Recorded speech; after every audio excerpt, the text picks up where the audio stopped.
یہ پھول تو بلبل کا ترنم بھی نہ ہو نہ یہ پھول تو بلبل کا ترنم بھی نہ ہو، چمن دہر میں کلیوں کا تبسم بھی نہ ہو نہ یہ پھول تو کلیوں کا، ہو نہ یہ پھول تو بلبل کا ترنم بھی نہ ہو، چمن دہر میں کلیوں کا تبسم بھی نہ ہو ساقی تو میں بھی نہ ہو، خم بھی نہ ہو، بس میں توحید بھی اس دنیا میں نہ ہو، تم بھی نہ ہو۔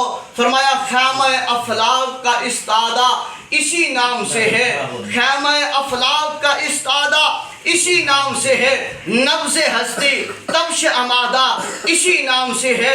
اس کی تشریح میں یہ فرمایا کہ جو فرمایا علامہ اقبال نے کہ فرمایا کہ ہو نہ یہ پھول تو کلیوں کا تبسم نہ ہو۔ فرمایا آپ فرماتے ہیں کہ لوگوں اگر محبوب محمد نہ ہو تو یہ کائنات میں کچھ بھی نہ ہو، اور فرمایا چمن دہر میں کلیوں کا تبسم بھی نہ ہو۔ فرمایا اگر محبوب محمد نہ ہوتے تو پوری کائنات میں کوئی کلی، کوئی انسان کھلتا ہوا نظر نہ آتا۔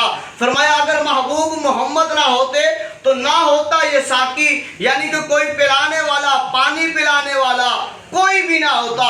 فرمایا خیمہ افلاک کا استادہ اسی نام سے ہے۔